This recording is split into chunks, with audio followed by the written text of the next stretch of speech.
Takumbuka tarehe 10 mwezi Julai nilipozungumza na nyinyi hapa juu ya maazimio ya kamati kuu iliyokaa tarehe 30 mwezi Juni mwaka huu 2026 Kigoma. Wakati huo kukiwa na zuio, niliwaeleza kwamba sisi tutaendelea na mikutano. Tutaendelea na mikutano ya hadhara, tutaendelea na makongamano, tutaendelea na vikao vya ndani na tukatangaza vile kuhusu mkutano wa baraza kuu. Kwa hiyo tutaendelea na operation, tutaendelea na mikutano. Sasa mfahamu kwamba Chadema kina ngazi mbalimbali za kichama. Kuna ngazi ya taifa. Operation ya kitaifa tutaitangaza tutakapokuwa tayari, tutaendelea na maandalizi. Bado tulikuwa na viporo vya kumalizia kanda za Pemba, Unguja na Pwani, na lakini vile vile tuitangaza kwamba tutarudi tena kwenye kanda zingine tukienda kwenye ngazi za mikoa na kuendelea. Kwa huo mpango utatangazwa katika wakati mwafaka. Kwa sasa ngazi ya taifa imeweka kipaumbele kwenye matukio mawili ambayo yako karibuni. Moja, tarehe 12 mwezi August, vijana wanaadhimisha siku ya vijana kwa umuhimu wa baraza la vijana katika chama chetu. Hilo ni tukio kubwa ambalo viongozi wa chama kwa nafasi mbalimbali watashiriki. Pili, tuna kazi tunaendelea nayo ya maandalizi ya baraza kuu la chama na tunachangisha bado pesa kwa baraza kuu la chama. Wakati huo tuna mahitaji ya pesa za operation.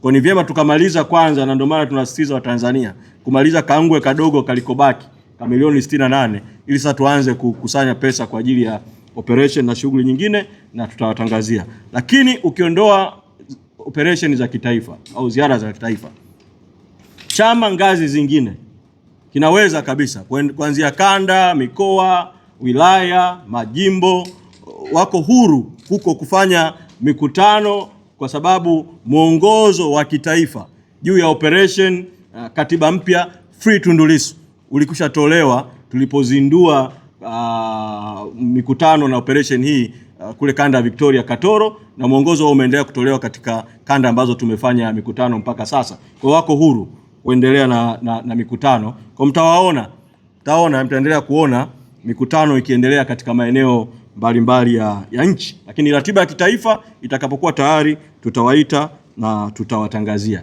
Umeuliza juu ya vijana na michango ambayo vijana wanaitisha kwa umma kuwachangia. Chama hiki ni taasisi kubwa. Ni taasisi ambayo ndani ya Chadema yenyewe ina vyombo ambavyo vimepewa semi autonomy, nusu mamlaka kwenye mambo yao. Kati ya vyombo hivyo ni mabaraza ya chama: Bavicha, Bawacha, Bazecha, baraza la vijana, baraza la wanawake na baraza la wazee. Na kuna mamlaka vile vile yametolewa kwa kanda kwa mfumo wa ugatuaji, decentralization, kwa sera yetu sisi ya kupeleka madaraka na mamlaka kwa wananchi, na tunaianza kwa ndani ya chama kupeleka kwa wanachama.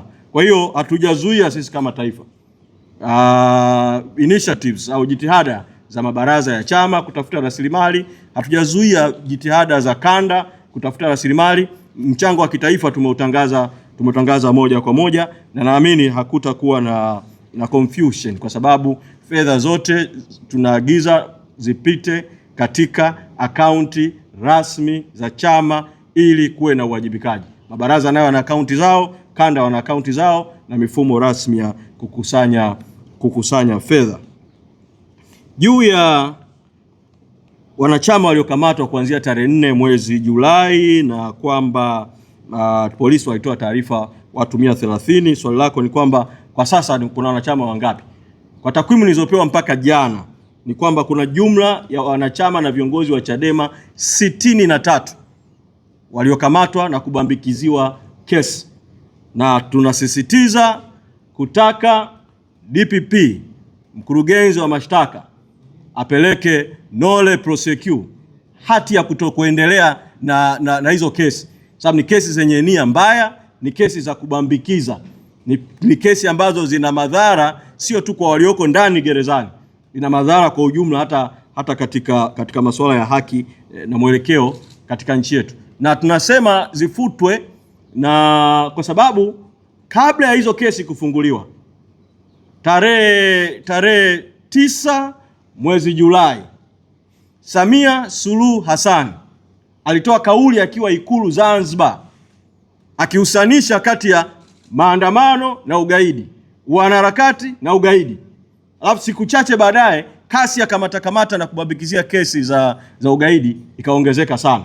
Kwa hizi si kesi za kusema DPP alindwe kwa sababu kuna haki anayoipigania kwa maslahi ya nchi, sababu katiba ya nchi ibara ya 59B inatamka masharti kwa DPP pamoja na uhuru wake. Anatakiwa awe na nia njema, asimamie maslahi ya umma na mambo mengine kama hayo. Hizo kesi na kesi zio za ukweli, hizo kesi hazina hivyo vigezo. Tarehe 10 niliwaambia hapa kabla kamata haijaongezeka, nikawaambia hiyo kauli ya Samia Suluhu itasababisha watu wakamatwe na kubambikiwa kesi za ugaidi, na ndicho kilichotokea.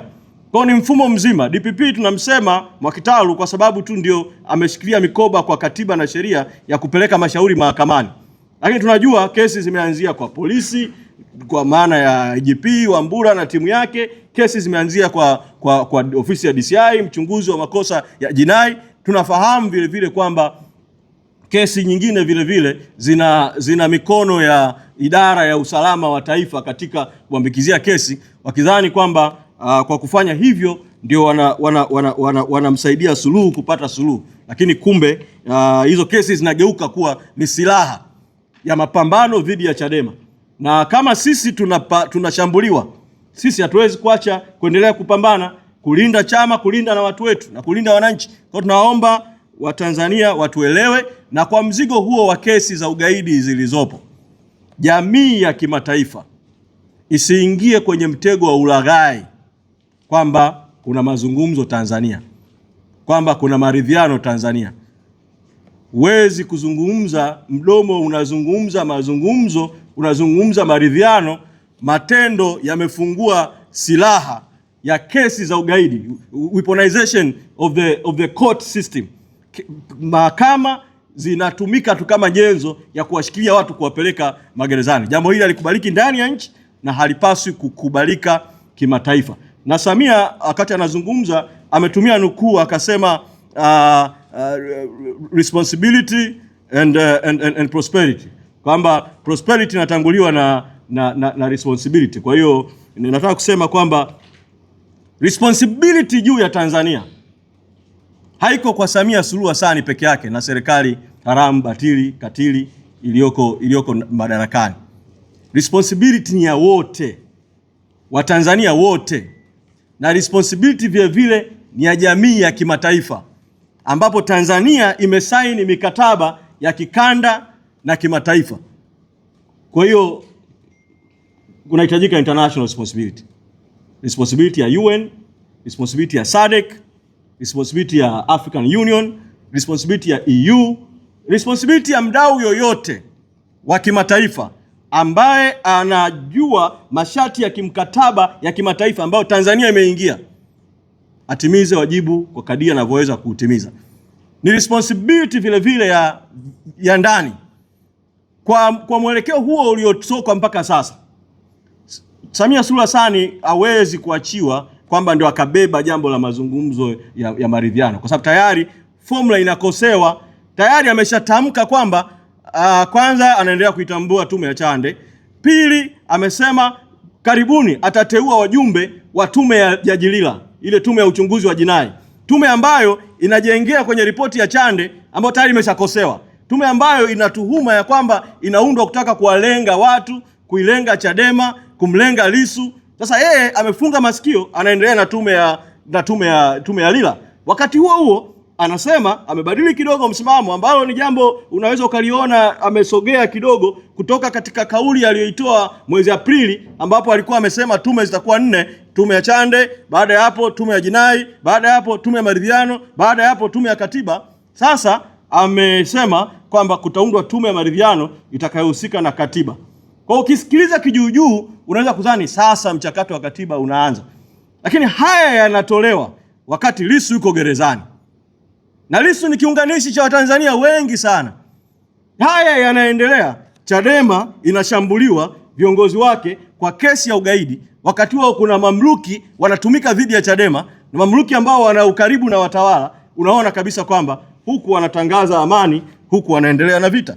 Kwa hiyo ni jambo ambayo watu wasome alama za nyakati. Na katika hali hii niwaombe viongozi wa dini wa Tanzania, wako wengi lakini hasa madhehebu makuu ya nchi yetu, Waislamu kwa Wakristo. Kwanza kile alichokisema Samia Suluhu wakati anapokea ripoti ya Chande mwezi Aprili kwamba kwa hali iliyotokea mwaka 2025 na hali ya nchi yetu, nchi inahitaji uponyaji, nchi inahitaji maombi ya taifa ya uponyaji, na kanukuu aya za Qurani na Biblia. Lakini toka wakati akijafanyika, ni wajibu sasa wa viongozi wa dini, Waislamu kwa Wakristo, kukaa pamoja, kwa sababu hawa walioko hawawezi, hawana uwezo huo, hawana uadilifu huo, hawana kukubalika huko. Wakae watafute namna, tuombe toba ya nchi yetu, tuombe uponyaji wa nchi yetu, lakini wasiishie tu kuomba. Tumuombe Mwenyezi Mungu atende miujiza yake ya haki. Lakini wakati huo viongozi wa dini wana mamlaka, wale wenye kuheshimika, wale wenye kuishi haki na uadilifu, wana mamlaka ya kuwa wapatanishi wa haki wa ndani, wasuluhishi wa haki wa ndani, ili waweze kushirikiana na wapatanishi na wasuluhishi wengine wa kimataifa kutafuta namna ya kutoka kama taifa. Ni vyema tukazisikia sauti za viongozi wa dini, na sio sauti tu za maneno. Ni vyema vile vile tukaona jitihada. Tunawashukuru kwa nyakati mbalimbali, wako ambao wameonyesha jitihada nyingi sana, lakini nawaomba msichoke. Nchi bado inawahitaji. Misimamo yenu dhidi ya batil, ya kutaka haki, inahitajika. Sauti yenu ya kinabii inahitajika. Niwaombe sana viongozi wa dini nao waweze kuendelea kutimiza wajibu walioanza, na wale ambao hawakuanza waanze, kwa sababu jambo hili, mambo haya yanayoendelea sio ya Chadema na CCM pekee.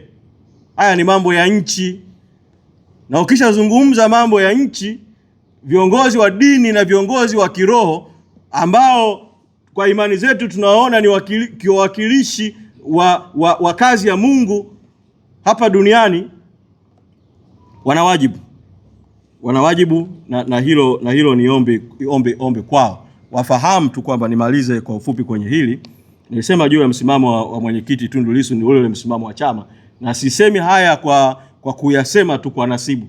Pamoja na kuwa tumezuiwa kumuona gerezani, hatukutoa kauli toka tarehe 30 rais alivyozungumza, kwa sababu rais alitumia maneno akasema, na nukuu alichokisema, kuna mwenzetu mmoja bado anaendelea kutafakari, tunaendelea kupokea misukumo yake, condition zake, matakwa yake. Akaendelea, ndio mambo yanavyoendeshwa katika nchi. Katika hali ya kawaida, sisi viongozi wa Chadema tulioko nje tuliona hii kauli haituhusu, kwa sababu hatujawahi kuanza kutafakari, kwa maana kama vile kubadilisha msimamo au nini. Hatujakaa kikao cha chama kutofanya hiki. Kwa rais hakusema kitu sahihi, hakusema kitu sahihi kabisa kuhusu Chadema. Lakini kwa sababu hakutaja Chadema, kwa sababu labda pengine hiyo tafakari mbadala inamhusu mwenyekiti Tundu Lissu gerezani, kafanya utaratibu wa kujua msimamo wa mwenyekiti ni upi. Kwa siku kadhaa tukapata moja, toka azungumze na aliyekuwa rais wa Malawi Chakwera, aliyekuja kwa niaba ya UN, hakuna msuluhishi au mtu mwingine aliyefanya mazungumzo naye, ikiwemo wa serikali. Kwa hiyo hoja ya kutafakari haihusiki kabisa. Hilo la kwanza. La pili, amesema position ya chama ibake pale pale, na kama nitatumia neno lake, ule moto uendelee, ule moto uendelee. Kwa hiyo hii ya kutafakari si kweli kwa Chadema, wala si kweli kwa mwenyekiti Tundu Lissu. Na niwaombe wa Tanzania mumuombee mwenyekiti Tundu Lissu, sababu taarifa nilizozipata hapa mwisho ni kwamba hali yake ya kiafya kwa kiwango fulani haiko vizuri. Kwa kawaida alikuwa ana uwezo wa kuzunguka kwenye mazoezi kwa siku, alikuwa anasema kwamba anazunguka raundi 50 kwa mazoezi ya kuzunguka, lakini sasa anazunguka raundi 20 peke yake kwa sababu ya maumivu makubwa ya nyonga na maeneo mengine ya nchi. Tumwombee mwenyekiti Tundu Lissu, tujitokeze kwa wingi kumuona mahakamani atakapoletwa tarehe 10 mwezi Agosti. Lakini ufumbuzi wa jambo hili ni rahisi sana, wala hakuna sababu ya kupoteza muda wa mahakama na kupoteza muda wa Watanzania mahakamani. Ni mkurugenzi wa mashtaka tu kufanya kama kile alichokifanya wakati mwaka 2021 mpaka 2022 aliyekuwa mwenyekiti wetu wakati huo mwenyekiti Freeman Mbowe alipobambikiwa kesi ya ugaidi, akawa gerezani kwa miezi. Baadaye ukweli na hekima ikatawala, kesi ikafutwa. Sasa ukweli huo huo na hekima itamalaki hapa. Tusiendelee kuzungumza chochote bila kwanza kesi ya mwenyekiti Tundu Lissu kufutwa, awe huru. Tukae vikao kama chama, tujipange kwenda mbele. Asanteni sana na Mwenyezi Mungu awabariki sana.